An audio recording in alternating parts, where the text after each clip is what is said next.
இந்த நாளிலே இந்த செய்திங்கிறது வேறுபட்ட ஒரு செய்தியாக இருக்கு. உங்களுக்கு பொதுவாக பாஸ்டர்ஸ் மீட்டிங்கில் நீங்கள் கேட்ட செய்தியை காட்டிலும் இது ஒரு வேறுபட்ட ஒரு செய்தியாக இருக்குது. வேறுபட்ட என்று சொன்னால் ஒரு குறிப்பிட்ட கோணத்தில் மட்டும் ஒரு பகுதி நாம் தியானிக்க இருக்கிறோம்.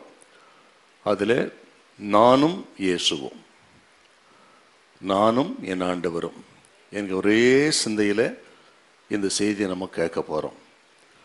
பொதுவாக என் பிரச்சனை, என் குடும்ப பிரச்சனை, ஊழிய பிரச்சனை மற்றும் பொருளாதாரம், சுகவீனம் அவர்களெல்லாம் ஒரு பக்கம் இருக்கட்டும், அதில் ஆண்டவர் தருவார். நானும் ஆண்டவரும் என்று அந்த ஒரே ஒரு கோணத்தில் ஒரு நம்ம எல்லாருக்கும் நன்றாய் தெரிந்த விசேஷமான ஒரு பகுதி தியானிக்க இருக்கிறோம். ஜபத்தோடு அதை கேளுங்கள், எல்லாருக்குமே பிரயோஜனமாக இருக்கும். அப்படியே கண்களை மூடி ஜெபம் பண்ணுவோம். பரிசுத்தமுள்ள நல்ல பிதாவை உமக்கு நன்றி செலுத்துகிறோம். எங்களோடு பேசும்படி ஜெபிக்கிறோம். பரிசுத்த ஆவியானவரின் திருக்கரத்தில் அர்ப்பணிக்கிறோம். இயேசு கிறிஸ்துவின் மூலம் நல்ல பிதாவே, எல்லாமே சொல்லுவோம். லூக்கா சுவிசேஷம் 22 அதிகாரம் 60, 61, 62. லூக்கா 22 60, 61, 62. அதற்கு பேதுரு, மனுஷனே, நீ சொல்லுகிறதை அறியேன் என்றான். அவன் இப்படி சொன்னவுடனே சேவல் கூவிற்று. அப்பொழுது கர்த்தர் திரும்பி பேதுருவை நோக்கி பார்த்தார். சேவல் கூவுறதுக்கு முன்னே நீ என்னை 3 தரம் மறுதலிப்பாய் என்று கர்த்தர் தன்னிடத்தில் சொன்ன வசனத்தை உடனே பேதுரு நினைவு கூர்ந்து வெளியே போய் மனம் கசந்து அழுதா. ஆண்டவராகிய இயேசு கிறிஸ்து சிலுவைக்கு போவதற்கு முன்பு கெத்செமனே தோட்டத்தில் கைது செய்யப்பட்டார். கைது செய்யப்பட்ட ஆண்டவர் நேரடியாக பிரதான ஆசாரியனுடைய அரண்மனைக்கு கொண்டு செல்லப்பட்டார். கூடவே அவருடைய சீசரில் 2 பேர், யோவானும் பேதுரும் பின்பற்றி போகிறார்கள். அப்படி அந்த அரண்மனைக்கு வந்த பொழுது யோவான் பிரதான ஆசாரியனுக்கு அந்த அரண்மனை சேவகர்களுக்கெல்லாம் அறிமுகமானவர். ஆகவே அவர் உள்ளே போயிட்டார். பேதுரு மட்டும் முற்றத்தில் இருக்கிறார். உள்ளே வந்து அரண்மனையில் விசாரணை நடக்குது. ஆண்டவரை விசாரிக்கிறார்கள், அநியாயமாக குற்றஞ்சாட்டுகிறார்கள், ஒருவன் அடிக்கிறான். இதெல்லாம் உள்ளே நடந்து கொண்டிருக்கிறது. முற்றத்தில் சீமோன் பேதுரு அந்த சேவகர்களோடு சேர்ந்து அவன் கரி நெருப்பை மூட்டியிருக்கிறார்கள். அங்கே குளிர் காய்ந்து கொண்டிருக்கிறார். அப்படிப்பட்ட நேரத்தில் ஆண்டவராகிய இயேசு கிறிஸ்து அந்த அரண்மனையில் விசாரணை இருக்கும் பொழுது இந்த பேதுருவை பார்த்த உடனே அங்கிருந்த வேலைக்காரி சேவகர்கள், நீயும் இயேசுவோடு கூட இருந்தாய் என்று சொல்ல பேதுரு மறுதலிக்கிறார் என்று நமக்கு தெரியும். 3 விசை நான் அந்த மனுஷனை அறியேன் என்று சபித்து சத்தியம் பண்ணினார். சேவல் கூவிற்று. பிறகு அவர் ஆண்டவர் சொன்ன வார்த்தைகளை நினைவு கூர்ந்து மனம் கசந்து வெளியே போய் அழுதார். அப்படின்னு இந்த அதிகாரம் முடிவடைகிறது. அதில் குறிப்பாக மத்தேயு 26 அதிகாரம். இதுதான் நாம் இன்றைக்கு தியானம். இதில் சில அறிமுகமாக சில வார்த்தைகள் உங்களுக்கு நான் சொல்ல விரும்புகிறேன்.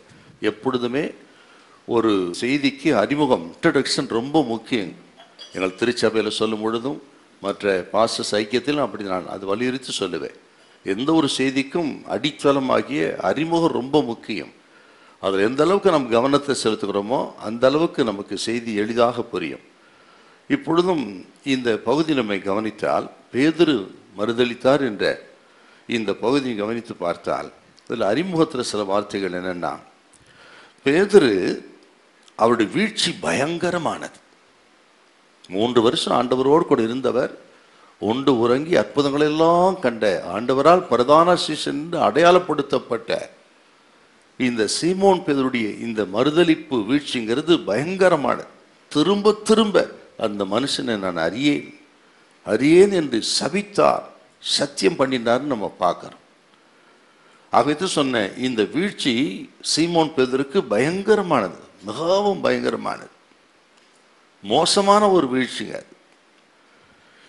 இதுக்கு என்ன காரணம்?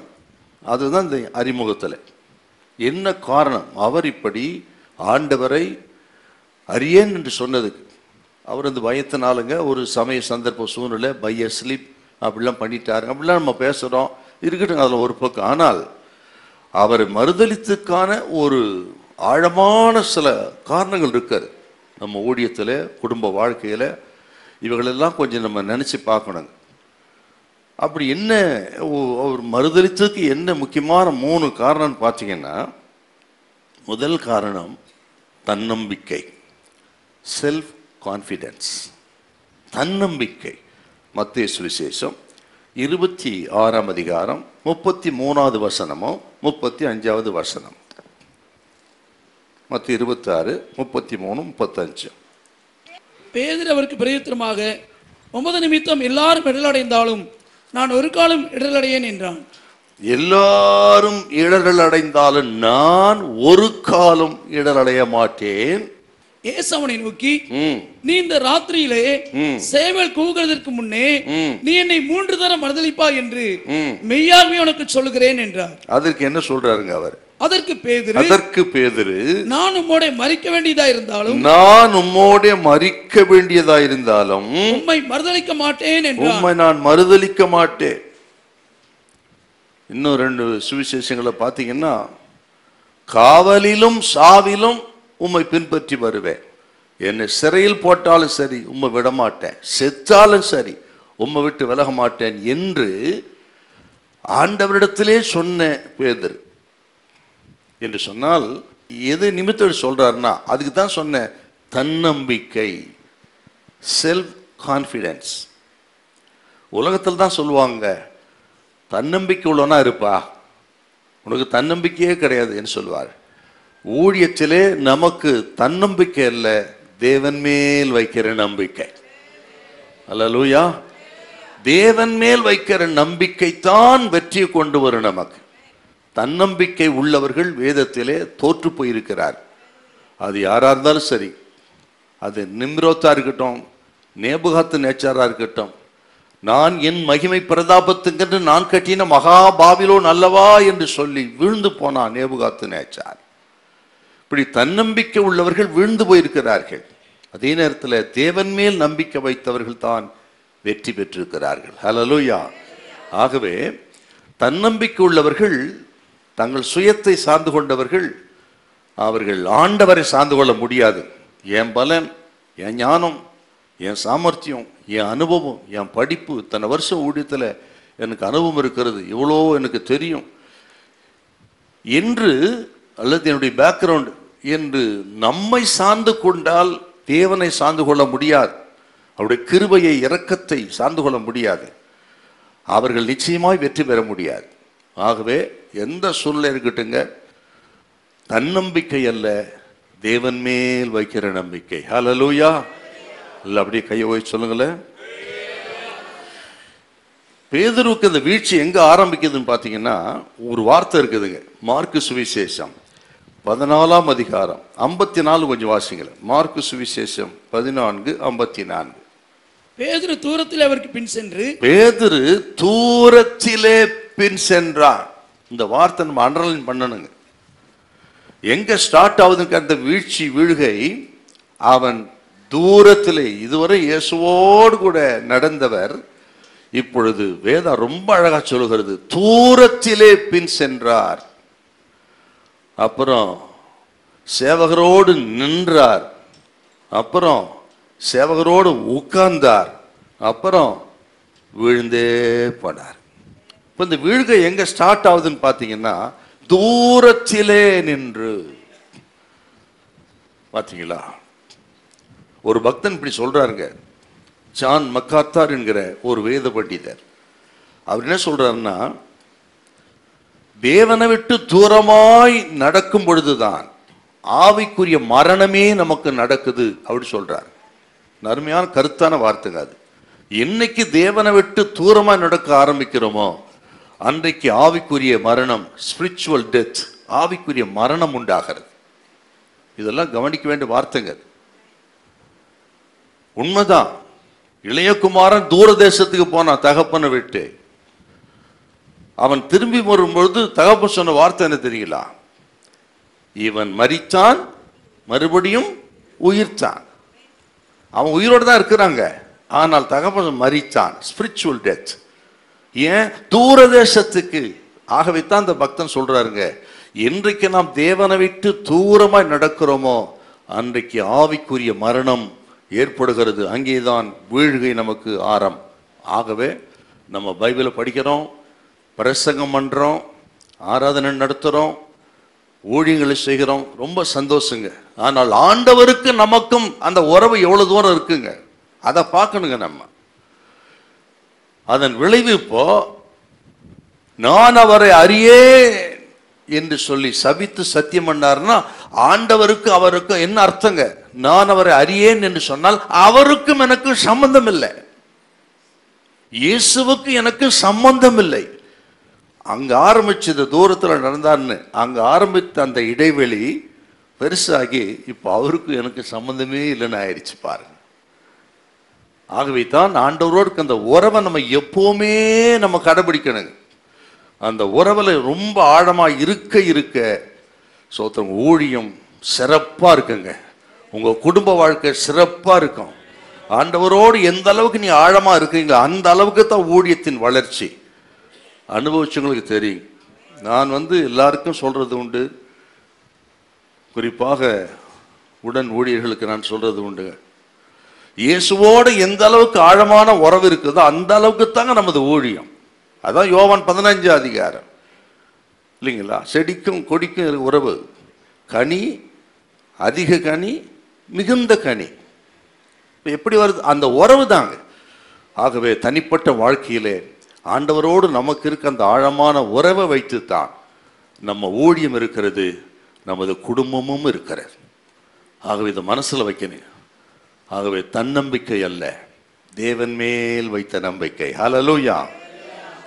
ரெண்டாவது ரீசன், அவர் விழுந்து போனது அறிமுகம் தான் இது உங்களுக்கு.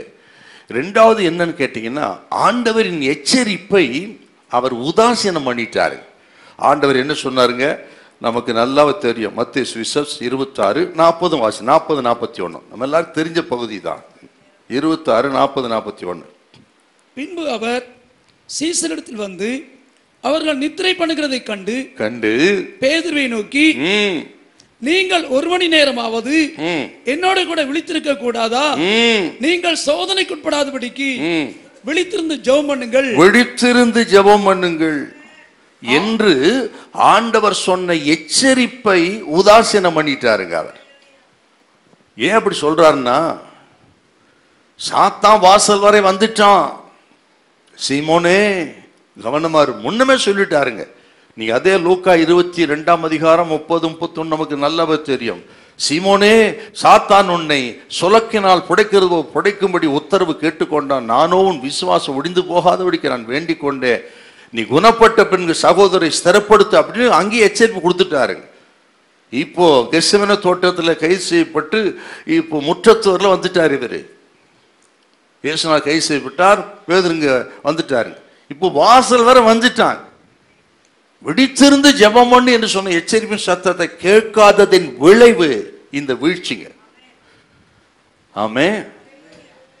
அவன் கரிநெருப்போடு உட்கார்ந்து கரிநெருப்பின் சுகத்தையிலே கவனம் செலுத்த இருந்தவருக்கு ஜெபிக்கும்படி சொன்னாரே, அந்த ஜெபத்துல கவனம் செலுத்தல. அன்னைக்கு நேரத்தை அந்த உலக பிரகாரமான காரியங்களுக்கு இம்பார்ட்டன்ஸ் ரொம்ப கொடுக்குறோம். நம்ம அதுல கவனம் அதிகமா செலுத்துறோம். நம்ம அது நல்ல சுகபோகமான வாழ்க்கையோ வசதி வாய்ப்புகளோ எதுவோ அதுக்கு இம்பார்ட்டன்ஸ் கொடுக்குறோம். ஆனால் ஜெபத்தை மறந்துடுறேங்க. இன்னைக்கு ஜெபம் என்பது கேள்விக்குறியா இருக்கிறது. அதுக்கேற்ற போல இந்த யூடியூப் சேனல்லாம் பாருங்க, ஜெபிக்கணுமா, உபவாசம் பண்ணி ஜெபம் பண்ணுமா, யார் ஜெபம் பண்ண சொன்னது, ஏசுநாதர் ஜெபம் பண்ணிட்டா என்னென்னலாம் பேசுறாங்க. அதையும் கேட்டு சில பாஸ்டர்ஸ் ஆமா அவன் சொல்றது கரெக்டாக இருக்குது, ஏங்க ஜெபிக்கலன்னா அப்ப என்ன ஆகும் நம்ம நிலைமை? கரிநெருப்பின் அனலில் சுகம் கண்டது, அதிலே கவனம் செலுத்த இருந்த பேதுருவுக்கு ஜெபத்திலே கவனம் செலுத்தவில்லை. இது இரண்டாவது எச்சரிப்பின் சத்தம். ஆகவே தான் அந்த வீழ்ச்சி அங்கே ஆரம்பமாகிறது.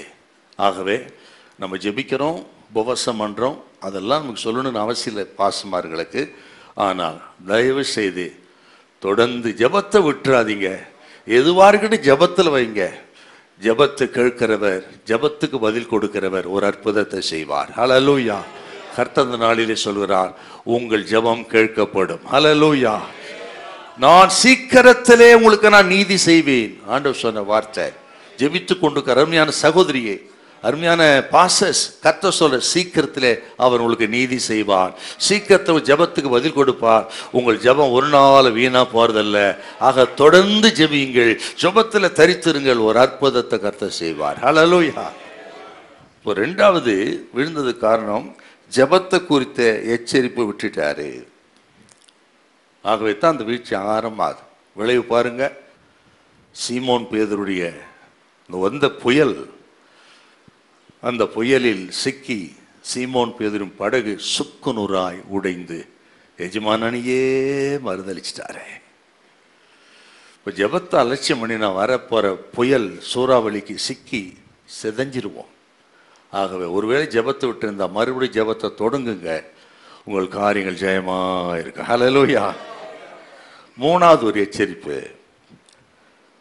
ஆண்டவர் சொல்றார். மார்க்கு சுவிசேஷம் 14:68 நம்ம எல்லாருக்கும் நல்லா தெரியும். 14:68. அதற்கு அவன், நான் அறியேன், நீ சொல்லுகிறது எனக்கு தெரியாது என்று மறுதளித்து வெளியே வாசல் மண்டபத்திற்கு போனான்.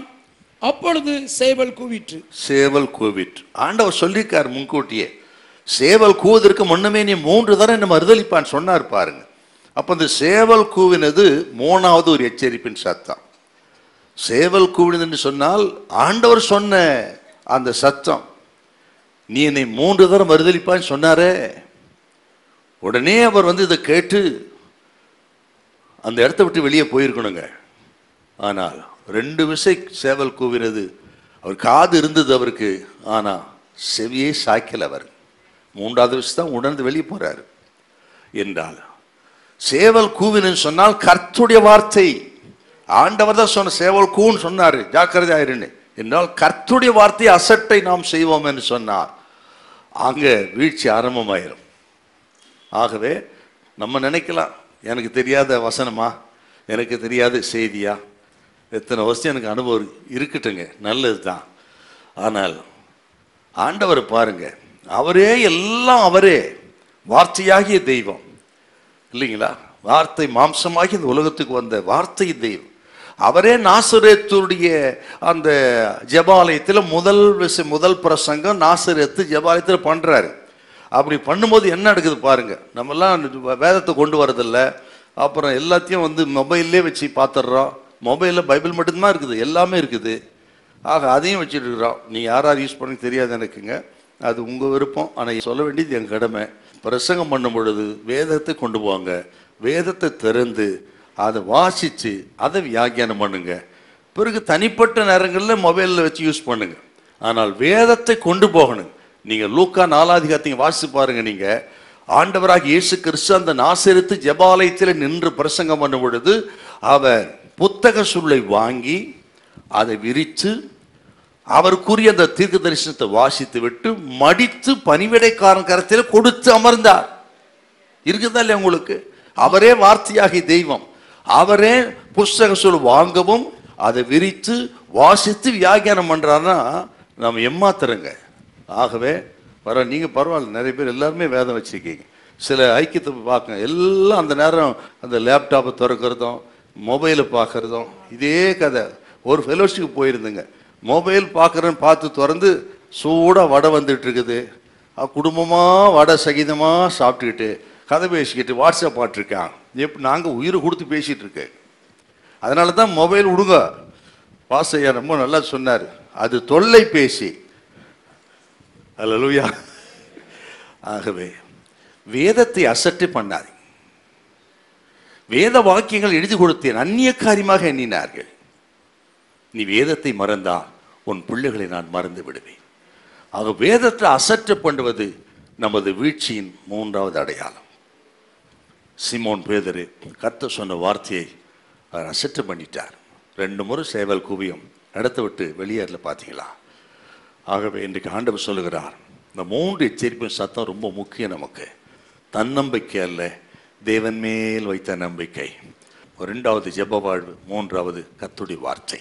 இந்த 3 விஷயத்தில் அவர் பின்தங்கினார். விளைவு பயங்கரமான ஒரு வீழ்ச்சியில தள்ளப்பட்டார். இந்த நாளிலே மறுபடியும் நம்ம திரும்புவோம். இந்த எச்சரிப்பின் சத்தம் எதுக்குன்னு கேட்டீங்கன்னா, விழக்கூடாது என்பதற்காகத்தான்.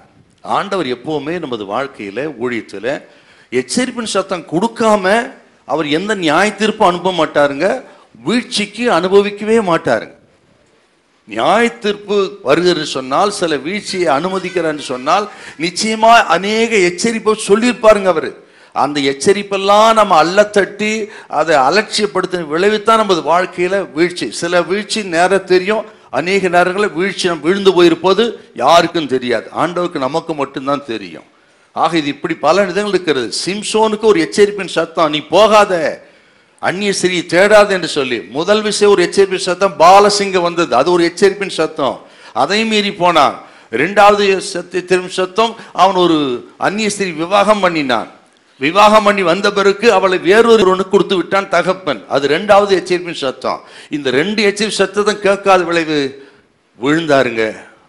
கைகள் கட்டப்பட்டது, கண்கள் குருடாக்கப்பட்டது, மாவரைக்கிற நிலைமைக்கு போயிட்டார். பார்த்தீங்களா? பைண்டிங், பிளைண்டிங், கிரைண்டிங் அப்படின்னு ஒரு பரிசுத்தவான் சொன்னார் இல்லையா? என்ன காரணம்? எச்சரிப்பு சத்தம் தாங்க. ஸோ அருமையான தாசர்களே, உங்களை நேசித்து நான் சொல்லுகிறேன். ஆகவே சில எச்சரிப்பு சத்தம் கற்று கொடுப்பாரு, அதை கேட்டு உடனே நம்ம எந்திரத்தை சரி பண்ணி ஆண்டவரோடு உறவை சரி பண்ணுங்க. உங்கள் ஊழியம் பலமா இருக்கும். இல்லை கையை உயர்த்தி ஹல்லேலூயா, ஹல்லேலூயா, ஆமென். லூக்கா 22:53. இதுக்கு என்ன காரணம் கத்த சொல்லுவாரு? லூக்கா 22:53. நான் தினந்தோறும் தேவாலயத்தில் உங்களுடனே கூட இருக்கையில் நீங்கள் என்னை பிடிக்க கை நீட்டவில்லை. இதுவோ உங்களுடைய வேலையும் அந்தகாரத்தின் அதிகாரமாக இருக்கிறது. அந்தகாரத்தின் அதிகாரம் இல்லைங்களா என்றால் பிசாசின் அதிகாரத்துக்குள்ள பேதுரு போயிட்டாருங்க. ஆண்டவர் சொல்ற அந்தகாரத்தின் அதிகாரம். ஏன்? தேவன் மேல் நம்பிக்கை வைக்காமல் தன்மேல் நம்பிக்கை வைத்தார். ஜெபத்தை அலட்சியம் பண்ணினார், கர்த்தருடைய வார்த்தையை அலட்சியம் பண்ணினார். விளைவு சாத்தானின் அதிகாரத்துக்குள்ளே போனார். இயேசுவுக்கும் இப்படி ஒரு சோதனை வந்தது. நீங்கள் யோவான் சுவிசேஷம் 14:30 வாசித்து பாருங்க. இந்த உலகத்தின் அதிபதி என்னிடத்தில் வருகிறான், அவனுக்கு என்னிடத்தில் ஒன்றுமில்லை. அவருக்கு இந்த சோதனை வந்ததுங்க. ஆண்டவர் சொன்னா, அவனுக்குரியது சாத்தானுக்குரியது என்னிடத்தில் ஒன்றுமில்லை. அவன் வெட்கப்பட்டவனா திரும்பி போயிட்டான். அப்படி ஒரு சுத்திகரிப்பு, ஆழமான ஒரு சுத்திகரிப்பு நமக்கு இருக்கும் என்று சொன்னார். சோத்திரம். எந்த நிலைமையிலும் எதையும் ஜெயிக்கக்கூடிய கிருபையை கர்த்தர் தருவார். ஹல்லேலூயா. எல்லாம் அப்படி கையை உயர்த்தி ஹல்லேலூயா. இப்படி அவர் மறுதலித்தார், விழுந்துட்டார். ஆனா விழுந்ததோடு கதை முடியலைங்க. அவர் மறுபடியும் விழுந்து கர்த்தர் கொடுத்த ஊழியத்தை தீவிரமா செய்தார். ஹல்லேலூயா. எப்படி ஒரு குழந்தை நடந்து போகும் பொழுது திடீரென்று விழுந்தாலும் மறுபடியும் எழுந்து நின்று நடந்து போவது போல் பேதுரு விழுந்தாலும் சரி, அவர் கதையோடு முடியல, மறுபடியும் எழுந்து கர்த்தர் கொடுத்த ஊழியத்தை சிறப்பாய் செய்து உலகத்தையே புரட்டி போட்டார். ஹல்லேலூயா. அதுக்கு என்ன காரணம்? என்ன காரணம்? ஒரே ஒரு காரணம் தான், இயேசு திரும்பி பார்த்தார்.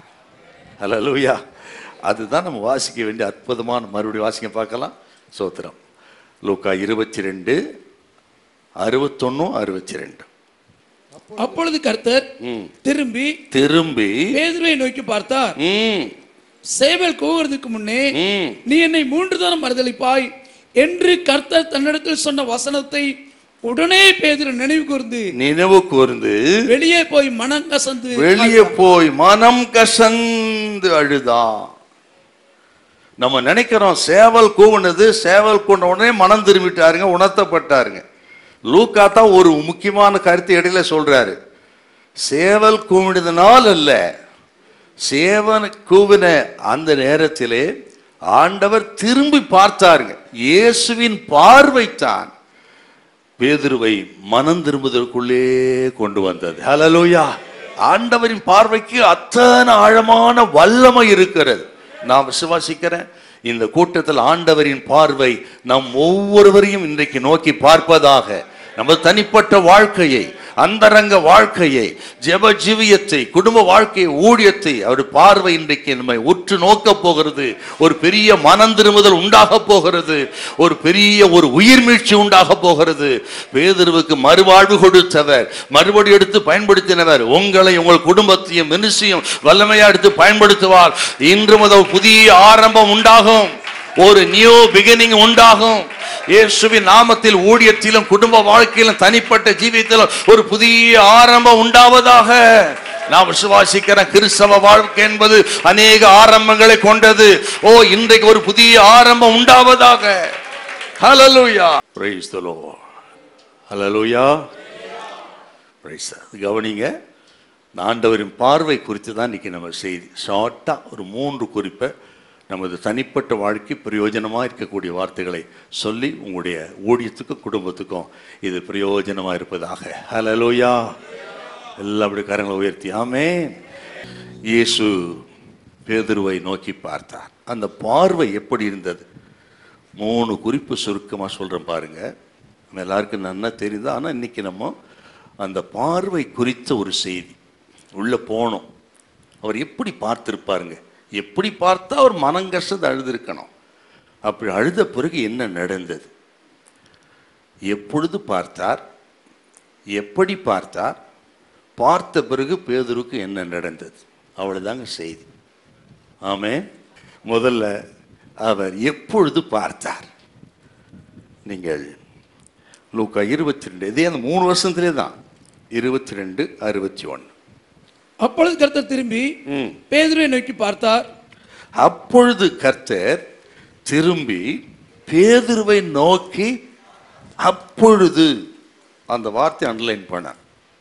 அப்பொழுது, அப்பொழுதுனா எப்பொழுது என்றால், ஆண்டவர் இயேசு சிலுவைக்கு போவதற்கு முன்பு 6 முறை அவர் விசாரணைக்கு உட்படுத்தப்பட்டார். 6 different trials. 6 வித்தியாசமான விசாரணை. 3 யூதர்களுக்கு முன்பு, 3 ரோமர்களுக்கு முன்பு என்று 6 விதத்தில் வந்து விசாரணைக்கு உட்படுத்தப்பட்டார். நல்ல வசனம் இருக்குது, நம்ம எல்லாருக்கும் நல்ல தெரிஞ்ச வசனம் தாங்க. அன்னாவுக்கு முன்பாக, காய்பாவுக்கு முன்பாக, சனகரின் சங்கத்துக்கு முன்பாக. அந்த நாட்களிலே சுப்ரீம் பாடி யூதர்களுக்கு என்று சொன்னால் சனகரின் சங்கம் தான். 72 பேர் அது மெம்பராக இருப்பாங்க. அவர்கள் ஒரு யூதனுக்கு தப்பு பண்ணிட்ட மரண தண்டனை கொடுப்பதற்கும் அவர்களுக்கு தான் அதிகாரம். சகல அதிகாரம் படைத்தவர்கள். அந்த நாளில் இருந்த ரோம அதிபதிகள் அந்த சனகரி சங்கத்துக்கு தான் பயப்படுவாங்க. அப்படிப்பட்ட ஒரு அமைப்பு. இப்படி அன்னாவுக்கு முன்பு பிரதான ஆசாரியர்கள், காய்பாவுக்கு முன்பு, சனகரி சங்கத்துக்கு முன்பு ஆண்டவர் விசாரிக்கப்பட்டார். அப்புறம் நீங்க லூக்கா 23 நீங்க வாசித்து பாருங்க. பிலாத்துவுக்கு முன்பு, பிலாத்து அனுப்பின ஏரோதுவுக்கு முன்பு, அகைன் மறுபடியும் பிலாத்து என்று ரோமர்களிலே 3 இடத்துல ஆண்டவர் விசாரணைக்கு உட்படுத்தப்பட்டார். இது அப்படியே மைண்ட்ல வைங்க. இப்போ பிரதான ஆசாரியருடைய அரண்மனையில தான் விசாரணை நடக்கிறது. சனகரின் சங்கம் அங்கே கூடி இருக்கிறது. ஒரு எமர்ஜென்சி அப்படி ஒரு சூழ்நிலை எடுத்துக்கிட்டு அவர்கள் கூடி வந்திருக்காங்க. அங்கே ஆண்டவர் விசாரிக்கப்படுறார். பிரதான ஆசாரியர் அரண்மனையிலே சனகரின் சங்கம் எல்லாம் கூடி இருக்கும் பொழுது அநியாயமாய் விசாரணை நடத்தப்படுகிறார். அநியாயமாய் குற்றஞ்சாட்டப்படுகிறார். இல்லாத பொல்லாத்தெல்லாம் சொல்றாங்க. ஆண்டவர் எதுக்கு சொன்னாரு? தேவாலயத்தை இடித்து கட்டுங்கள் 3 நாளுக்கு எழுப்புவேன்னு சொன்னது எது? அவருடைய மரணத்தை குறித்து பேசினார். ஆனா அவர்களோ அந்த எருசலேம் தேவாலயத்தை குறித்து என்று தேவதூஷணம் சொன்னார் என்று எடுத்து இப்படி பல நிலைகளிலே ஆண்டவர் அநியாயமாய் குற்றஞ்சாட்டினார்கள். அப்படிப்பட்ட ஒரு விசாரணை அங்க நடக்குதுங்க. அப்படி நடக்கும் பொழுது ஒரு அறையிலிருந்து இன்னொரு அறைக்கு அந்த கைது செய்யப்பட்ட நிலைமையில் ஆண்டவர் இயேசு அழைத்து செல்லப்படுகிறார். அந்த அறையில விசாரணை முடிந்தது. அடுத்த அறையில விசாரிப்பதற்கு கைகள் கட்டப்பட்ட நிலைமையில கொண்டு வருகிறார். அப்படி கொண்டு வரும் பொழுது முற்றத்தில் பேதுரு குளிர் காய்ந்து கொண்டிருக்கிறார் கரி நெருப்புல. அப்படி ஒரு அறையிலிருந்து இன்னொரு அறைக்கு போகும் பொழுது அப்பொழுதுதான் இயேசு திரும்பி சீமோன் பேதுருவை பார்த்தார். அந்த பார்வைதான் பேதுருவின் வாழ்க்கையிலேயே மிகப்பெரிய ஒரு மாற்றத்தை உண்டு பண்ணிவிட்டது. ஒரு மனுஷனை பார்க்கிறாருன்னா அங்க இயற்கையா இருந்தாலும் செயற்கையா இருந்தாலும் எல்லாம் தலைகழா மாறிடும். ஆண்டவர் பார்வைக்கு அத்தனை வல்லமை இருக்கிறது. அவர் நோக்கி பார்த்தா கடலும் அடங்கும், கடலும் கொந்தளிக்கும், எதையும் செய்ய வல்லவருங்க அவர். அப்படி ஆண்டவர் பேதுருவை அங்கே நோக்கிப்பார். எப்பொழுது பார்த்தார்னா இப்படிப்பட்ட விசாரின் பொழுது அவர் ஒரு அறைந்து இன்னொரு அறைக்கு போகும் பொழுது முற்றத்தில் இருந்த பேதுருவை அவர் நோக்கி பார்த்தார். இது நான் யோசித்த பொழுது எனக்கு ஆச்சரியமா இருந்ததுங்க. இது என்னன்னு கேட்டீங்கன்னா, நான் வேதத்தை ராத்திரி போலும் தியானம் பண்ணிக்கிட்டு இருக்கிறேன், நீங்களும் பண்றவங்க தான். ஆனால் வேதாகம கல்லூரி படித்ததிலிருந்து எனக்கு ஒரு ஆசை என்னன்னா, உலகத்தில் இருக்கிற மிகப்பெரிய பரிசுத்தவான்களுடைய வியாக்கியான புஸ்தகங்கள், கமெண்ட்ரிஸ் இதெல்லாம் வாங்கணும், படிக்கணும் என்று அப்போ ஒரு ஆர்வம். பைபிள் காலேஜ் படிக்கும் பொழுது, எங்கள் பைபிள் காலேஜ் தான் படித்தேன் கோயம்புத்தூரில். அதிலிருந்து எங்கெல்லாம் புக்கு கிடைக்கிறதோ வாங்குவேன். அநேக புஸ்தகங்களை மிஷினரிமார்கள் கேட்பாங்க, உனக்கு என்ன வேணும் பால் கேட்பாங்க, புஸ்தகங்களை எழுதி கொடுப்பேன், அனுப்புவாங்க. வெளிநாட்டிலேருந்து உள்நாட்டிலேருந்து அநேக புஸ்தகங்கள், வியாக்கியான புஸ்தகங்களை வாங்கி ஒரு பெரிய லைப்ரரி வச்சிருக்கிறேன். இப்படி எல்லா புஸ்தகங்களையும் நான் ஆராய்ந்து பார்த்தேன். அப்படி பார்த்த பொழுது இந்த ஆண்டவருடைய பார்வை குறித்து தியானம் பண்ணால் மகாவும் ஆச்சரியமா இருக்குங்க, ஆச்சரியமா இருக்கு. அப்படி கட்டப்பட்ட நிலைமையில அநியாயமான குற்றஞ்சாட்டப்பட்டு ராத்திரியெல்லாம் உபத்திரப்படுத்தப்பட்டு ஒரு இக்கட்டான ஒரு நேரத்தில் அவர் பேதுருவை நோக்கி பார்த்தார்னா அவர் சிந்தை பேதுரு மேலேயே இருந்தது. ஹல்லேலூயா, ஆமென். ஆண்டவருக்கு எவ்வளோ சிந்தை இருக்குதுங்க.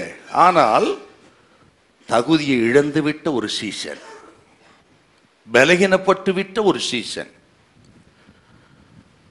ஆண்டவரையே மறுதலித்து விட்ட ஒரு சீசன், பலகீனப்பட்டு இனி நான் ஊழியத்துக்கு லாய்க்கில்லை, எதற்கும் லாய்க்கில்லை, என்ன போல ஒரு மனுஷன் இருக்கப்படாது என்று மனதளவிலே உடைக்கப்பட்டு நொறுங்கி போய் ஒரு சுய பரிதாபத்தோடு இருக்கிற தனது சீசனை அந்த நிலைமையிலும் ஆண்டவர் நோக்கி பார்த்தார். ஹல்லேலூயா. அவர் சிந்தை முழுவதும் பேதுருவாகவே இருந்தது. அங்கே நான் விசுவாசிக்கிறேன், பல கஷ்டம் நஷ்டத்தோடு நீங்க வந்திருக்கலாம். உங்களுடைய ஊழியத்தின் நிலைமைகள், குடும்பத்தின் நிலைமைகள், யார் என்ன அறிவார், என் கஷ்டம் யாருக்கு தெரியும், யாருக்கு நான் போய் சொல்றது, எங்கேயும் சொல்லக்கூடிய சூழ்நிலை இல்லை என்று ஒரு நொந்து வந்திருக்கலாம். நீங்க வெளியே சொல்ல முடியாம, வெளியே சொன்னா இதோட பிரச்சனையாக சொல்ல வந்திருக்கலாம். கர்த்தர் சொல்றாருங்க, இன்னைக்கு அவர் உங்களை நோக்கி பார்க்கிறார். உங்களை அவருக்கு தெரியும், உங்கள் சூழ்நிலை அவருக்கு தெரியும், உங்களுடைய குடும்ப வாழ்க்கை அவருக்கு தெரியும், உங்கள் தேவைகள் அவருக்கு தெரியும். அவர் உங்கள் சிந்தையாகவே இருக்கிறார்.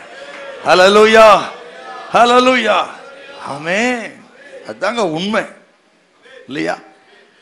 அவர் சிந்திப்பதுக்கு எவ்வளவோ இருக்குதுங்க இல்லையா? அநியாயமா குற்றஞ்சாட்டி இருக்கிறார்கள், வீணான பழி சுமத்தி இருக்கிறான், ஒண்ணுக்கு உதவாத பயனை அடிக்கிறான், சர்வ வல்லவரை அண்ட சராசரத்தை உண்டு பண்ணி அற்புத தெய்வத்தை ஒருத்தன் அடிக்கிறான், கன்னத்தில் அரைகிறான், காரி உமிழ்கிறான். இதெல்லாம் நடந்த பொழுது அவருக்கு எத்தனை சிந்தனை இருந்திருக்கணும். ஆனால் அவைகளின் மத்தியிலே ஒரு தகுதி இழந்து விட்ட பலகீனப்பட்டு கிடக்கிற ஒரு சீமோனை பார்ப்பார் என்றால், நான் விசுவாசிக்கிறேன், நம்மை பார்க்கிற ஆண்டவர், நமது சூழ்நிலை பார்க்கிற ஆண்டவர் உங்களை அப்படியே விட்டுட மாட்டாருங்க. உங்களை தூக்கி எடுப்பார், கர்த்தர் உங்களை நடத்துவார், பயப்படாதீங்க. ஹல்லேலூயா.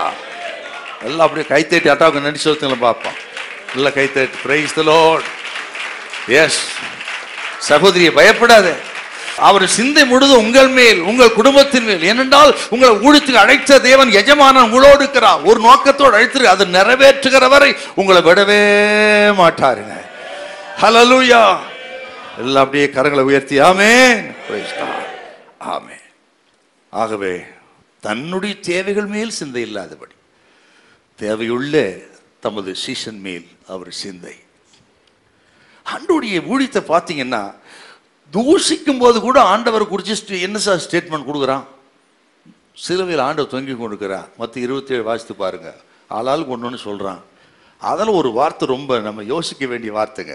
தூஷிக்கும் போது கூட என்ன சொல்லி தூஷிக்கிறான்? இயேசுநாதரை குறை சொல்லி தூஷிப்பதற்கு அவனுக்கு வாய்ப்பே இல்லை. அப்படி குறை சொல்ல முடியாதவர் இயேசு. பாவம் அறியாதவர், பாவம் இல்லாதவர், பாவம் செய்யாதவர், பாவிகளுக்கு விலகினவர், மாசற்றவர், குற்றமற்றவர். அவரை குற்றப்படுத்த ஒருத்தனுக்கு அதிகாரம் இல்லை. ஆனா குற்றப்படுத்துறான். என்ன சொல்லி குற்றப்படுத்துறான்? 27:42 27:42 மத்தேயு. மற்றவர்களை ரட்சித்தான், தன்னைத்தான் ரட்சித்துக் கொள்ள திராணி இல்லை. என்ன சார் குற்றப்படுத்துறான் பாருங்க. இவர் மற்றவர்களை ரட்சித்தார். ஆண்டோட ஊழியம் முழுவதும் தான். தன்னை குறித்து அவர் செய்த அத்தனை அற்புதங்களில் ஒன்று கூட தனக்காக செய்யலுங்க. அவர் எல்லாம் மற்றவர்களுக்காகவே செய்தார். அடுத்தவருக்காகவே, அடுத்தவருக்காக உலகத்துக்காகவே ஜீவனை கொடுத்த அற்புத மூர்த்திங்க அவர். ஆக அவர் குறை சொல்லும் கூட அவர் இதை பண்ணார் அதை பண்ணாருன்னு சொல்லல. அவர் மற்றவர்களை ரட்சித்தார். அந்த சிலுவையில் ஒரு வலது பக்கம் கல்லாம் ரட்சிக்கப்பட்டான. எப்படி சார் ரட்சிக்கப்பட்டான்? எப்படி ரட்சிக்கப்பட்டான்னு நினைக்கிறீங்க நீங்க? அவன் இந்த வார்த்தை ஸ்டேட்மெண்ட்டை பார்க்கறான். என்ன சொல்றான்? இயேசுவை பார்த்து இவர் மற்றவர்களை ரட்சித்தார் அப்படின்னு சொல்ற ஸ்டேட்மெண்ட் கேட்டுட்டு, மற்றவர்களை ரட்சிப்பார்னு சொன்னா என்னையா ரட்சிக்க மாட்டார் அப்படின்னு நினைக்கிறாங்க. ஆண்டவரே உமது ராஜ்யத்தில் வரும் பொழுது அடியான் நினைத்தரலும் இன்றைக்கு நீ என்னுடன் கூட பரதேசில் இருப்பா. அதாங்க நம்ம அப்பா. நேரம் கை தட்டி தோத்திரம் பண்ணிருப்பீங்கன்னு பார்த்தேன். ஓ ஹல்லேலூயா, பிரைஸ் தி லார்ட். அப்படி மற்றவர்களுக்காகவே வாழ்ந்து ஜீவனை கொடுத்த அற்புத மூர்த்தி நமது ஆண்டவர். இன்னொரு வசந்த வாசிங்கள, மார்க்கு சுவிசேஷம் 15:31 கூட அதில் வருது. மார்க் 15:31. அப்படியே பிரதான ஆசிரியரும் வேதபாரகரும் தங்களுக்குள்ளே பரியாசம் பண்ணி மற்றவர்களை ரட்சித்தான். அவர் மற்றவர்களுக்காக வாழ்ந்தவர் இயேசு என்று சொன்னார். ஏன் சொல்றேன்னா, அவர் சிந்தை பாருங்க, அவருக்குரியதா இல்லை, தன்னுடைய சீசன் மேல், பலகீனப்பட்ட சீசன் மேல் ஆண்டுடைய சிந்தை. இது ஆண்டவர் இந்த இடத்திலிருந்து பார்க்கும் பொழுது மிகவும் மன சோர்வாக இருந்தாருங்க. என்ன ராத்திரிலாம் தூக்கம் இல்லை, பலவிதமான பாடுகள், நிந்தைகள், அவமானங்கள், காரி முழுறான், கன்னத்தில் அறையிறான். மனசோர்வு. அந்த மனச்சோர்வு மத்தியிலே பார்க்கிறாருங்க. நான் நினைச்சு பார்த்தேன், இப்படி அரண்மனையில் இருக்கிறவங்களெல்லாம் பார்த்தாருன்னா அதுல ஒன்றும் ஆச்சரியப்படுறதுக்கு ஒன்றும் கிடையாது. இவ்வளோ பெரிய அரண்மனை, இப்படிப்பட்டெல்லாம் இருக்கிறான், உண்மை தெரியாம இருக்கிறான்.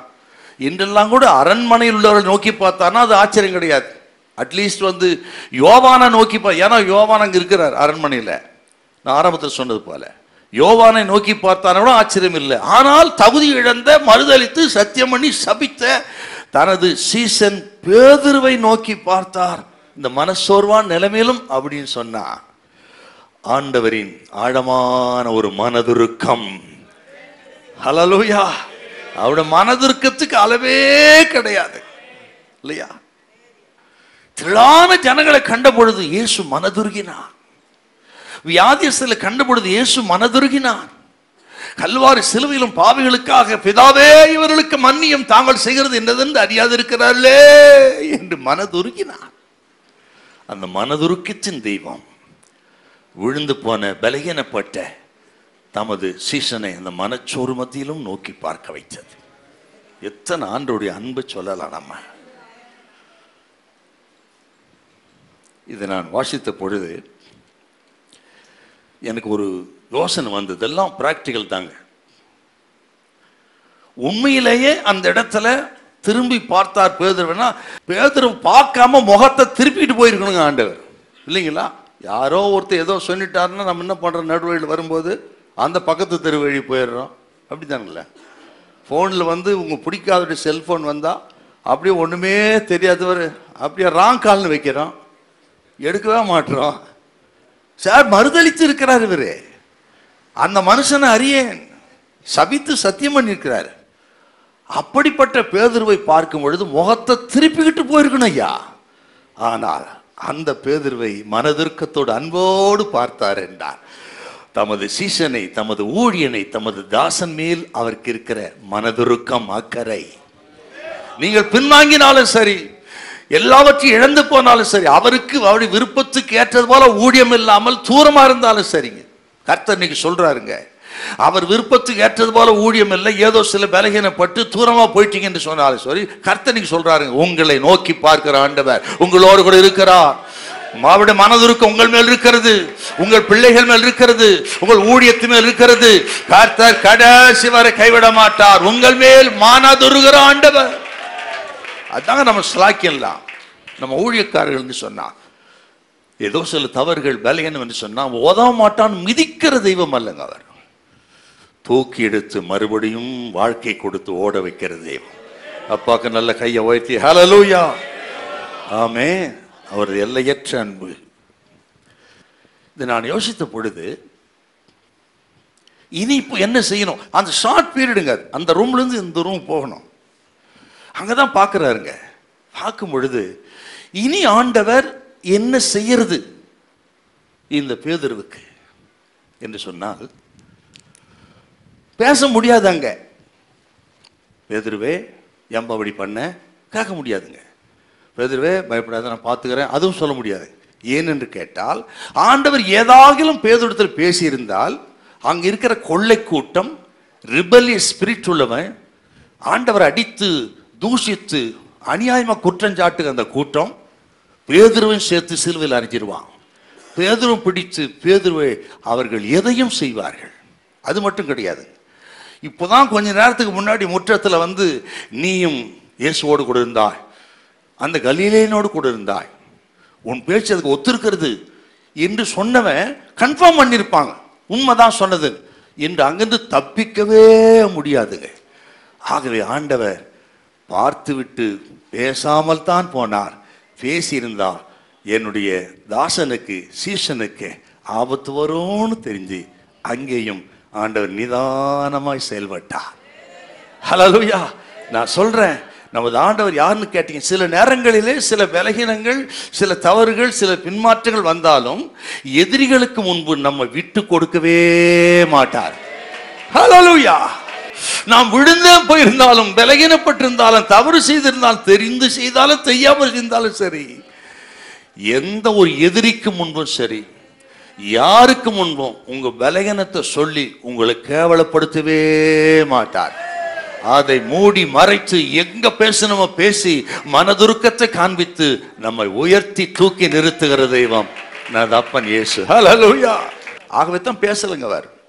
அவர் பேசினதுக்கு முன்னாடி என்னெல்லாமோ பேசி, அவர் பேசினா என்னவோ நடக்குங்க இல்லையா? பேசிதான் அழைத்தார்.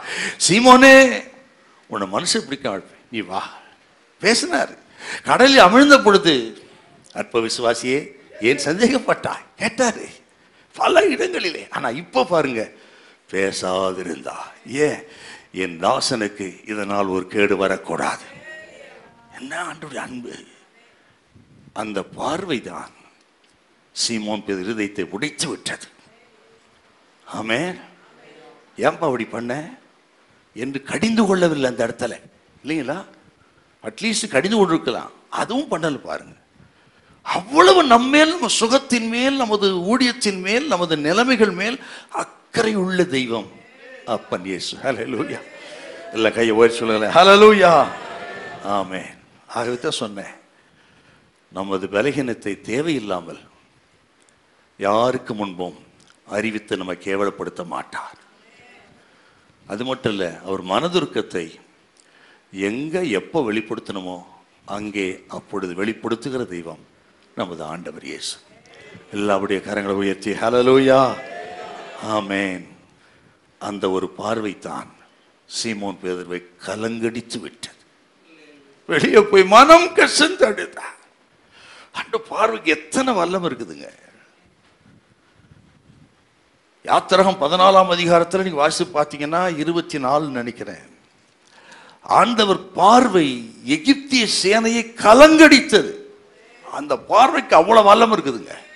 நீங்க கொஞ்சம் வாசிக்கலாமா? 14:24 யாத்திரை. கிழக்கு வெளுத்து வரும் ஜாமத்தில் கர்த்தர் அக்கனியும் மேகமான ஸ்தம்பத்தில் இருந்து எகிப்தின் சேனையை பார்த்து அவர்கள் சேனையை கலங்கடித்து, எகிப்தின் சேனையை பார்த்து கலங்கடித்தார். இயேசு கிறிஸ்துவின் ஒரு பார்வை எகிப்திய சேனை, அந்த நாள்ல வல்லரசு தேசம், அந்த சேனையே கலங்கடிக்கக்கூடிய அற்புத சக்தி உள்ள பார்வை ஆண்டவரின் பார்வை. ஹல்லேலூயா. ஆமென். இந்த உலகத்தை சிருஷ்டிக்கும் பொழுது பார்த்தார், வெளிச்சம் உண்டாக கடவுது என்று சொன்னார். இருளையும் வெளிச்சம் ரெண்டாக பிரித்தார். அத்தனை வல்லமையான பார்வை இப்பொழுது தன் பக்தனை நோக்கி பார்த்து அவன் மனம் கசந்து அழ வைத்தது. ஹல்லேலூயா! அவ்வளவு இரக்கங்க. இப்போ நான் இந்த பாயிண்ட்ல குறிப்பா சொல்ல வர்றது, ஒரு விழுந்து போன மனிதன், பின்வாங்கினவர்கள் அல்லது நமக்கு துரோகம் செஞ்சவங்க, நம்ம அழிக்க நினைத்தவர்கள், அவர்களால் பல பாதிப்பு நமக்கு என்றால் அவரிடத்து நாம் எப்படி நடந்து கொள்கிறோம்? இதுதான் நமக்கு கேள்வி. இன்னைக்கு ரோட்டில் சந்திக்கிறோம், நமக்கு நல்லா தெரியும் நம்ம பேரை டேமேஜ் பண்ணார் இவர், என் சபை உடைச்சார் இவர், இல்லாதெல்லாம் சொல்லிட்டாரு, தீமை செஞ்சார், எதுவோ அப்படிப்பட்டவர்கள் வரும்பொழுது நாம் என்ன செய்கிறோம்? இதெல்லாம் ஏன் நம்ம பேசுறோம்னு கேட்டீங்கன்னா, அப்படிப்பட்ட அன்பின் தெய்வத்துடைய ஊழியர் செய்ய தாசராகி நீங்க நமக்குள்ள இன்னைக்கு எத்தனை கசப்புகள், எத்தனை ஊழியர் மத்தியில, குடும்பங்கள் மத்தியில, சபைகள் மத்தியில் எத்தனை கசப்பு இருக்கு. இன்னைக்கு ஆண்டவர் கேட்கிறார், அப்படிப்பட்டவர்கள் வந்தால் நம்ம என்ன செய்வோம்? இயேசுவை பாருங்க, விழுந்து போன தமது தாசன் அவனை அன்போடு நோக்கி பார்த்து மறுபடியும் தூக்கி எடுப்பதிலேயே கருத்தா இருந்தாரா? அவருடைய சுபாவம் நமக்குள்ள இருக்கணுங்க. இது யாரா இருக்கட்டுங்க, மன்னிங்கள், மன்னிப்பு கேளுங்கள், ஒப்புரவாகுங்க, இயேசுவின் ஊழியத்தை செய்யுங்க, உங்க ஊழியம் வளரும், தடையே வராது. ஹல்லேலூயா! எல்லாருடைய கையை உயர்த்தி ஹல்லேலூயா! சமீபத்தில் ஒரு மேகசின்ல ஒரு ஸ்டேட்மெண்ட் வாசிங்க. நான் என்னன்னா, ராஜாஜியும் காமராஜரும் அந்த நாட்களில் ராஜாஜி காமராஜ் இந்த நாட்கள், ராஜாஜி என்ன சொல்றாருன்னா, குலக்கல்வி திட்டத்தை கொண்டு வரணும்னு சொல்றார். குலக்கல்வி திட்டம்னு தெரியும், தகப்பன் வேலை பையன் செய்யணும், பையன் வேலை பேரன் செய்யணும், அப்படியும் ஒரு திட்டத்தை ராஜாஜி கொண்டு வர. அதை எதிர்க்கிறாருங்க காமராஜர். ரெண்டு பேருக்கு வாக்குவாதம், ஒரே மேடையில் ரெண்டு பேரும் அவர்கள் டிபேட்டு, ரெண்டு பேருக்கும் அவர் கொள்கை சொல்றாரு, இவர் கொள்கை சொல்றாரு. இப்போ முதல்ல ராஜாஜி பேசிட்டு உட்கார்ந்துட்டாருங்க. இப்போ ரெண்டாவது காமராஜர் பேசுறாரு. அவர் பேசிட்டு வரும்பொழுது கூட்டம் முடிஞ்சுன்னு சொல்லி ராஜாஜி சேர்ந்து எழும்புறாரு. எழும்புனா அதுக்குள்ள கால் மறுத்து போச்சு. அவர் கைத்தடி வச்சிருப்பாரு, கைத்தடி ஒரு பக்கம் போய் விழுந்துருச்சு, தள்ளாடிட்டார் விடுறது. அந்த நேரத்தில் காமராஜர் ஓடி அவர் பிடிச்சி உட்கார வச்சு மேடையில் காமராஜர் உட்கார்ந்து ராஜாவுடைய காலை எடுத்து தொட மேலே வச்சுக்கிட்டு அப்படியே மசாஜ் பண்ணார். மறுத்து போச்சு பார் ராஜாஜி, அவர் மறுத்து போச்சு, ரொம்ப நேரம் நீங்கள் உட்காந்துட்டீங்கல்ல என்று மசாஜ் பண்ணி காலை, அப்புறம் என்ன நல்லா பிடிச்சிக்கிடுங்க, உங்களை கொண்டு போய் சேர்க்குன்னு தோள் மேல் கை போட வைத்தார். அப்போ தான் ராஜாஜி கேட்டாராம், காமராஜர் என்ன வேலை செஞ்சிட்டீங்க நீங்கள் அப்படின்னு. அப்போ காமராஜ் சொன்ன ஸ்டேட்மெண்ட் அருமையான ஸ்டேட்மெண்ட், நமக்கெல்லாம் இதெல்லாம் தேவைங்க. அது அவர் சொன்ன ஸ்டேட்மெண்ட், ராஜாஜி அவர்களே, நான் உங்கள் கொள்கைத்தான் எதிர்க்கிறேன், உங்களை அல்ல அப்படின்னா. ஹல்லேலூயா! பார்த்தீங்களா? இப்போ நமக்குள்ள கொள்கையை, கள்ள உபதேசங்களை எதிர்க்கலாம், ஆனால் மனிதர்களை அல்ல, ஊழியர்கள் அல்ல. ஆண்டவரை பாருங்கள், ஒப்புரவாகுங்க, இறங்கி வாங்க, மன்னிங்கள், மன்னிப்பு கேளுங்கள், உங்கள் ஊழியத்தில் இந்த ஆழமான சுத்திகரிப்பு உண்டாகட்டும், உங்கள் ஊழியம் வளரும். ஹல்லேலூயா! ரெண்டாவது, எப்படி பார்த்தார்? இது அதை விட கொஞ்சம் டீப்பா பார்க்கணும். எப்படி பார்த்தார்? லூக்கா 22:61 மறுபடியும் வாசிக்கலாம். அப்பொழுது கர்த்தர் திரும்பி பேதுருவை நோக்கி பார்த்தார். அப்பொழுது கர்த்தர் திரும்பி பேதுருவை பார்த்தார். அப்பொழுதுன்னு பார்த்துட்டோம், அவர் திரும்பினார். அவர் திரும்பின பொழுது தான் அவர் முகம் எப்படி இருந்தது என்று பேதுருக்கு தெரியுதுங்க. பேதுருடைய இருதயம் உடைந்து மனம் கசிந்து அழுதார்னா சும்மாலாம் கிடையாதுங்க. அவர் திரும்பினார். திரும்பின பொழுது இயேசுவின் முகத்தை சீமோன் பேதுரு பார்த்தார். 3 வருஷம் கூடவே இருந்து அவ்வளவு அருகிலே இருந்து பார்த்த அந்த தாசனுக்கு இப்பொழுது இயேசுவின் முகம் இருப்பதை கண்டு உடைந்து நொறுங்கினாருங்க. ஏன்னா ராத்திரி முழுவதும் தூக்கம் இல்லை, துக்கம், துயரம், மனதளவிலே சோர்வு. கெத்செமனே தோட்டத்தில் ரத்த வேர்வை சிந்த, அந்த ரத்த வேர்வை படிந்து இருக்கிறது. அதுக்குள்ள கைது பண்ணிட்டானுங்க. ரத்த வேர்வை படிந்து இருக்கிறது. இரவெல்லாம் பட்ட வேதனைகள், அப்படி இரத்த வேர்வை படிந்த ஒரு அகுரமான முகத்தை தான் சீமோன் அங்க பார்க்கிறார். என் எஜமானனை இதுவரை நான் இப்படி பார்த்ததே இல்லை. நான் அவர் முகத்தை அருகிலே இருந்து பார்த்திருக்கிறேன். என்னை அழைத்த பொழுது மார்க் 1 16-17 படி, சீமோனே, மனுஷர் பிடிக்க மாற்றுவேன் என்று என்னை பார்த்து சொன்னபோது அவர் முகத்தை நான் பார்த்திருக்கிறேன். நான் கடலில் அமிழ்ந்த பொழுது, மூழ்கின பொழுது, அற்ப விசுவாசியே ஏன் சந்தேகப்பட்டாய் என்று சொன்ன பொழுது அந்த சூறாவளியின் மத்தியிலும் கொந்தளிக்கும் ஜலத்தின் மத்தியிலும் அப்பனுடைய முகத்தை நான் பார்த்திருக்கிறேன். மத்தேயு 17 மறுரூப மலையில் அவரோடு கூட இருந்தேன். அப்பொழுது முகத்தை பார்த்திருக்கிறார். முகம் சூரியனை போல பிரகாசித்தது. எந்த வண்ணானம் வெளுக்க கூடாத அளவுக்கு வஸ்திரம் வெண்மையா இருந்தது.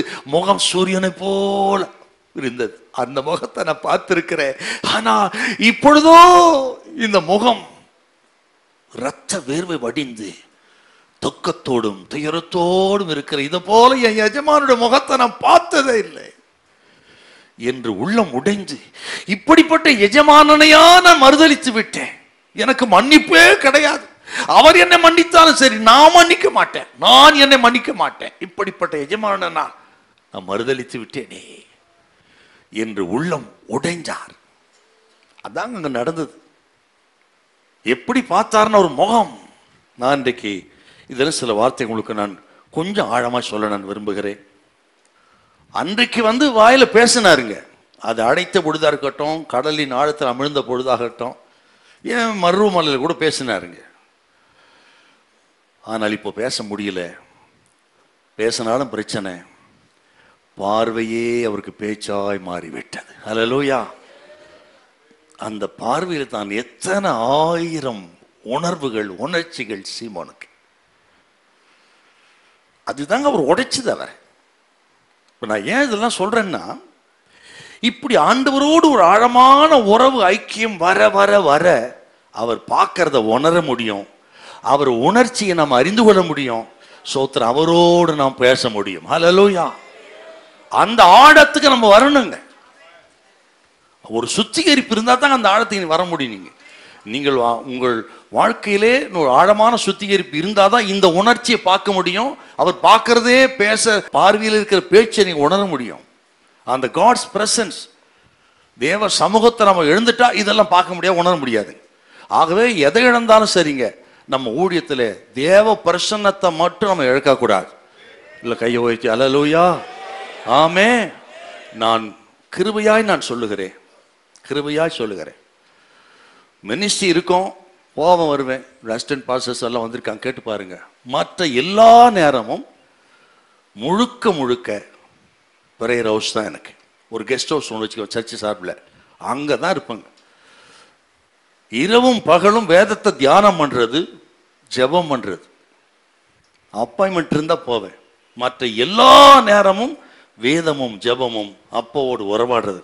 எத்தனையோ விஷயம் ஆண்டவர் பேசி பேசி எங்கள் ஊழியத்தை எது செய் அதை செய் என்று சொல்லி பேசி பேசி தான் எங்களுடைய ஊழியம் இவ்வளோ தூரம் வந்திருக்கு. நான் சார்ஜ் எடுக்கும்போது 30 பேர் இருந்தாங்க, பழைய சபங்க. அருமையான தேவதாஸ் பாஸ்டருக்கு தெரியும், 30 பேர் இருந்தாங்க. ஆனால் இப்படி ஆண்டவர் திட்டங்களை கொடுக்க கொடுக்க கொடுக்க கொடுக்க கொடுக்க அதை செய்ய இப்போ கிட்டத்தட்ட 3000 பேர் இருக்கிறாங்க. அல்லேலூயா ஆமே. Price the Lord.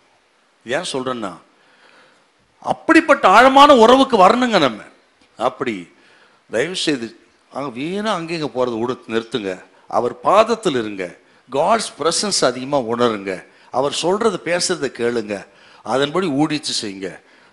I can challenge you sister brothers pastors, உங்க ஊழியம் ஆயிரக்கணக்கான ஆத்மாக்கள் ஊழியம் வளரும். நான் நம்புறேன், நான் விசுவாசிக்கிறேன். கையை உயர்ச்சி ஹல்லேலூயா. ஆண்டவர் பார்த்தாருன்னா எப்படி பார்த்தாருங்க? இந்த நிலைமையிலும் பேதுருக்கு பார்வையிலேயே ஒரு வார்த்தையை சொல்றார், பார்வையிலே ஒரு செய்தியை சொல்றாரு. என்ன செய்தி தெரியுங்களா? சீமோனே, நீ என்னை மறுதலித்து விட்ட எனக்கு தெரியும், சத்தியம் பண்ணின எனக்கு தெரியும், சபித்தே இருக்கிற எனக்கு தெரியும்.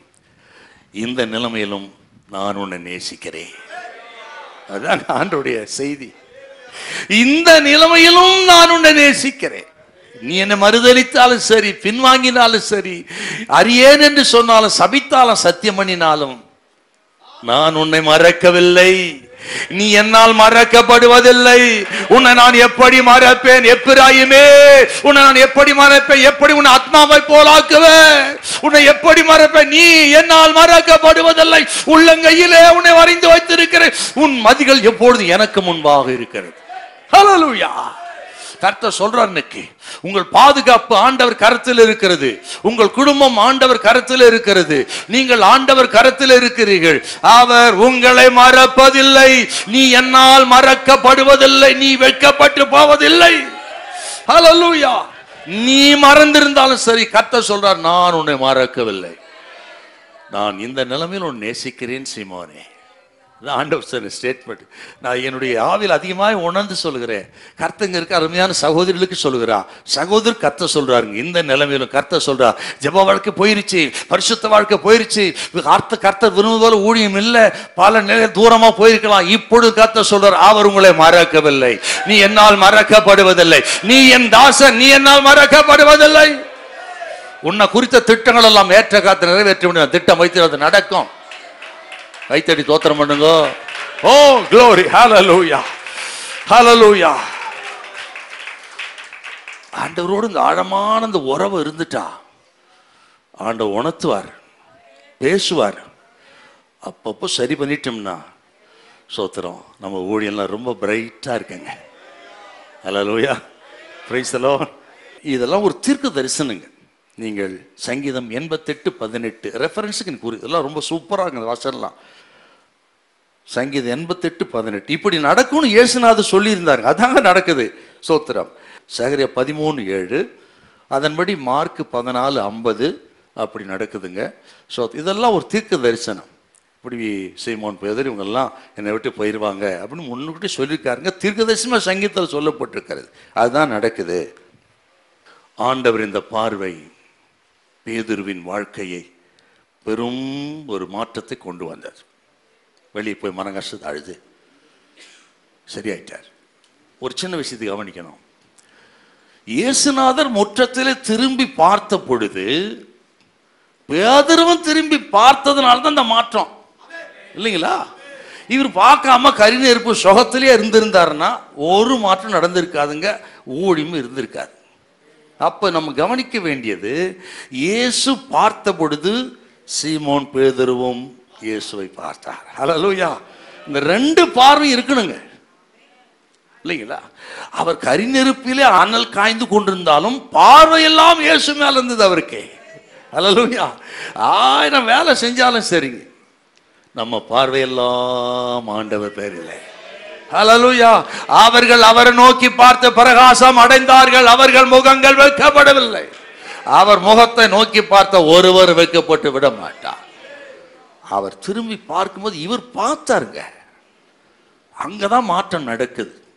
சில கேட்கலாம், நான் ஆண்டவர் பார்க்கலையா, நான் ஜெபம் பண்ணலையா, ஆண்டவர் என்னோட பேசுறது நடந்து, நான் சொல்றது கவனி. உற்று பார்த்தார் இயேசு. பேதுரு அப்படிதான் பார்க்கிறார். பார்க்கறது வேற, உற்று பார்க்கறது வேற இல்லைங்களா? உற்று கவனிக்கணும். இந்த நிலைமையில் ஆண்டவர் என்னோடு என்ன சொல்லுகிறார், இந்த சூழ்நிலையிலே கர்த்தர் என்னோடு என்ன பேசுகிறார், இந்த நிலைமையில் நான் என்ன செய்ய வேண்டும் என்று அவர் பாதத்தை பற்றி பிடித்து கொண்டு நீங்கள் பார்த்தால் நான் விசுவாசிக்கிறேன், அங்க ஒரு என்கவுண்டர் நடக்குங்க. கர்த்தருக்கு உங்களுக்கு இடையே பெரிய மாற்றம் உண்டாகும். ஹல்லேலூயா, ஹல்லேலூயா. Thank you Holy Spirit. நான் விசுவாசிக்கிற இந்த கூட்டமே இயேசுநாதர் ஒரு என்கவுண்டர் பண்ணுகிறார், உங்களுக்கு உங்களோடு பேசுகிறார். அவர் பார்வை உங்கள் மேல், உங்கள் குடும்பத்தின் மேல் இருக்கிறது. யாப்போக்கு நதிக்கரையில யாக்கோபுக்கு அங்கு என்கவுண்டர் நடந்தது. ஒரு புருஷன் முழுவதும் போராடினான். அந்த போராட்டத்தான் யாக்கோபு இஸ்ரவேலை ஆண்டவர் மாத்தினாருங்க. அந்த பார்வையின் மாற்றம் நமக்கு உண்டாகும். அதுக்கு தான் சொன்ன ஆழமான உறவு. அதான் முதல்ல உங்களுக்கு சொல்லிட்டேன், இயேசுவும் நானும், இயேசுவும் நானும். அப்படிப்பட்ட ஒரு ஆழமான உறவில் இருந்தால் அவர் பார்வை நமக்கு தெரியும், உணர்ச்சி நமக்கு தெரியும். ஸ்தோத்திரம். ஒரு என்கவுண்டர் உண்டாகும், வாழ்க்கையே மாறும்.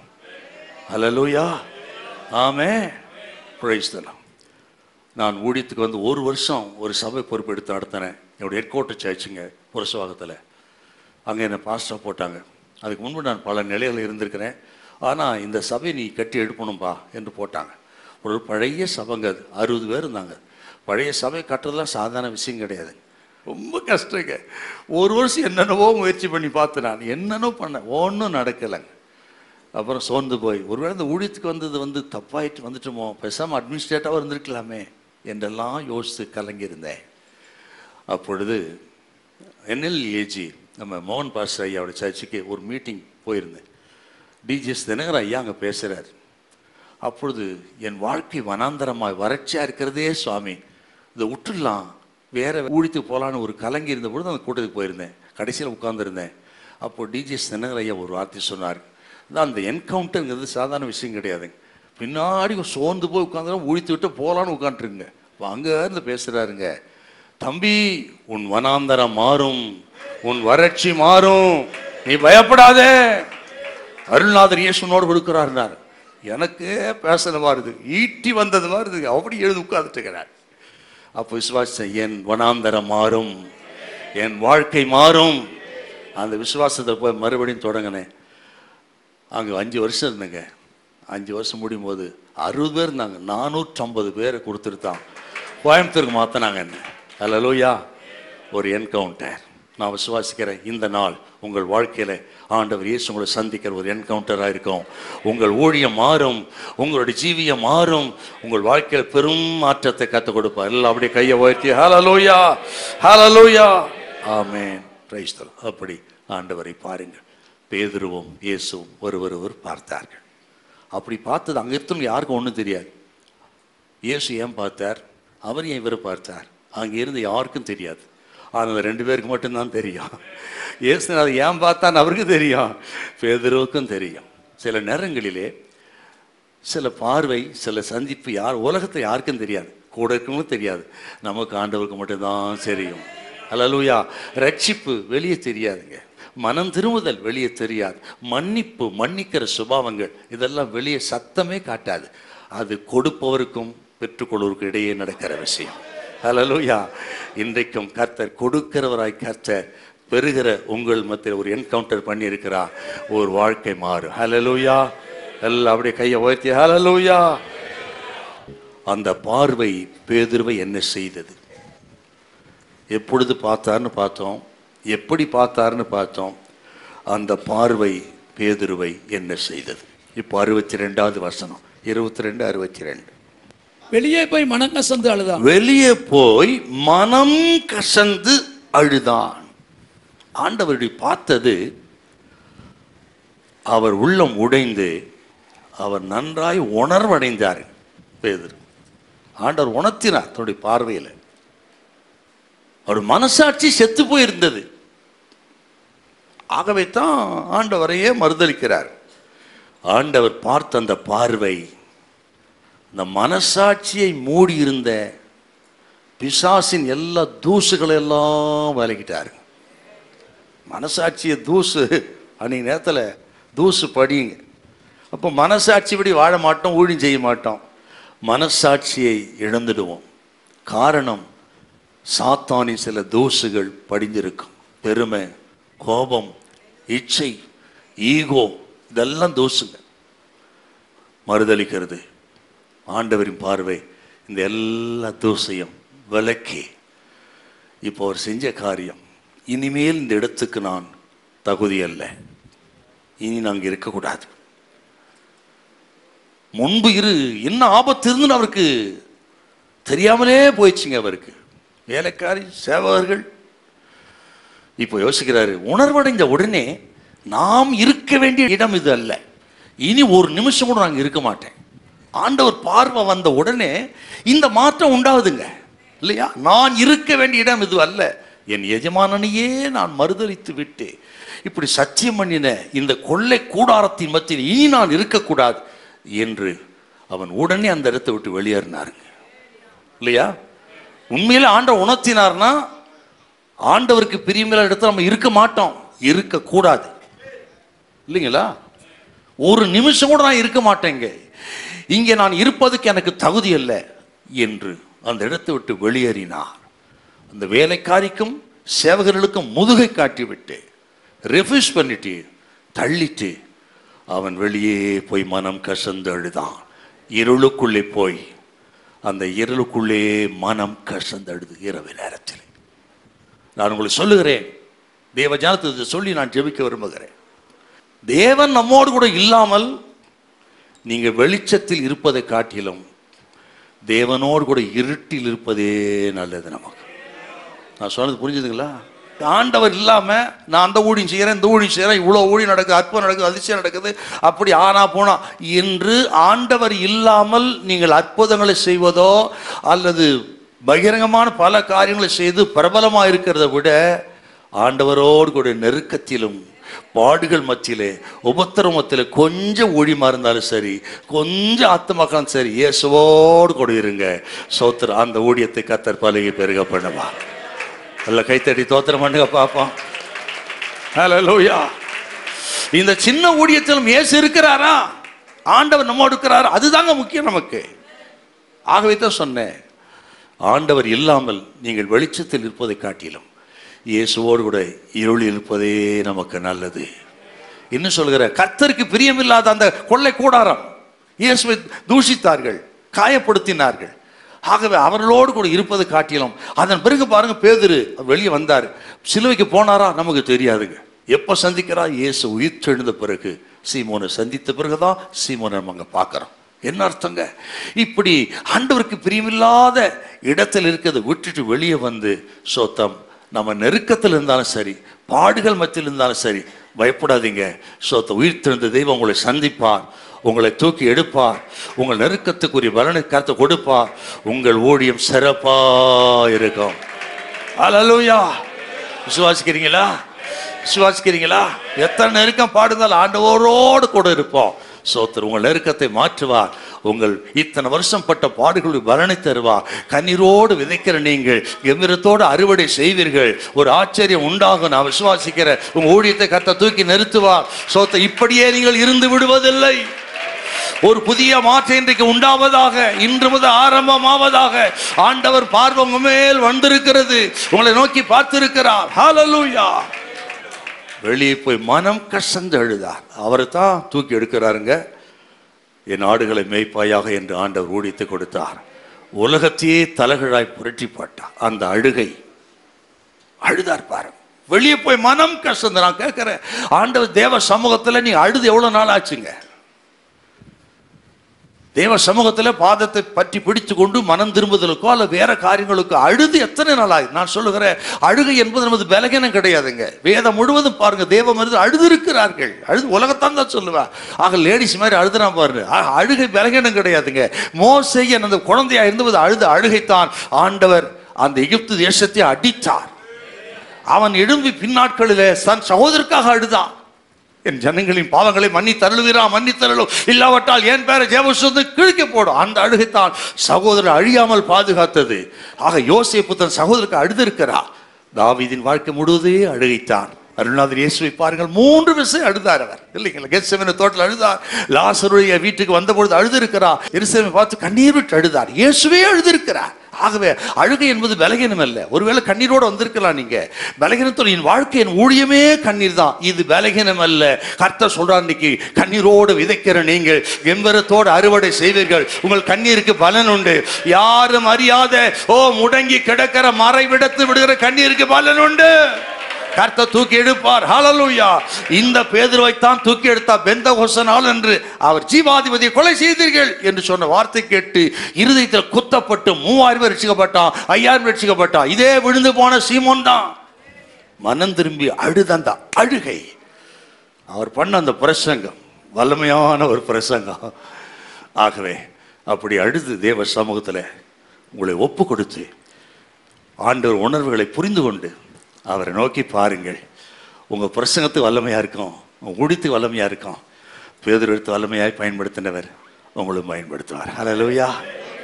ஆமென். நல்லா எழுந்திக்கலாமா? பரிசுத்தம் உள்ள நல்ல பிதாவையும் மக்கள் நன்றி செலுத்துகிறோம். அருமையான இந்த நல்ல ஐக்கியத்துக்காக நன்றி செலுத்துகிறேன் கர்த்தா. வெகு நேரம் அமர்ந்திருந்து உமது வார்த்தை கேட்க தங்கள் இருதயத்தை திருப்பினார்களே, ஆசீர்வதியும் சுவாமி. ஒவ்வொரு ஊழியக்காரருக்காக ஜெபிக்கிறேன், அவர் குடும்பங்களுக்காக ஜெபிக்கிறேன், ஊழியங்களுக்காக ஜெபிக்கிறேன். மனதார வாழ்த்தி நான் ஆசீர்வதிக்கிறேன். எல்லாம் வளர்ந்து பெருகட்டும் சுவாமி. எல்லா தேவைகளெல்லாம் சந்திக்கப்படட்டும். இவர்களுக்கு நல்ல சுகமும் பலனும் ஆரோக்கியத்தை சமாதானத்தை எல்லபடி ஜெபிக்கிறேன். அருமையான எங்கள் மூத்த ஊழியர் செயலாளர் அவர்களுக்காக ஜெபிக்கிறேன். ஒரு நல்ல சுகத்தை கொடுத்திருக்கிறேன். அவர் குடும்பத்தை ஆசீர்வதி. அவர் அந்த இடத்தை வாங்கி கிரைய முடிக்கவும், அந்த இடத்துல பெரிய ஆலயத்தை கட்ட உதவி செய்யும்படி ஜெபிக்கிறோம். அவரை ஆசீர்வதிக்கும்படி ஜெபிக்கிறேன். இந்த ஊழியத்தில் எல்லா பொறுப்பாளர்களுக்காக ஜெபிக்கிறேன். அவர்களை ஆசீர்வதியும். இந்த ஸ்தல போதகருக்காக, குடும்பத்துக்காக, இந்த ஐக்கியத்துக்காக ஜெபிக்கிறோம். அவர்களை ஆசீர்வதித்து அநேகருக்கு ஆசீர்வாதம் மாற்றும் கர்த்தாவே கிருபைகளை தாங்கட்டும். இயேசு கிறிஸ்துவின் மூலம் நல்ல பிதாவே, amen. Okay, God bless you. Praise the Lord.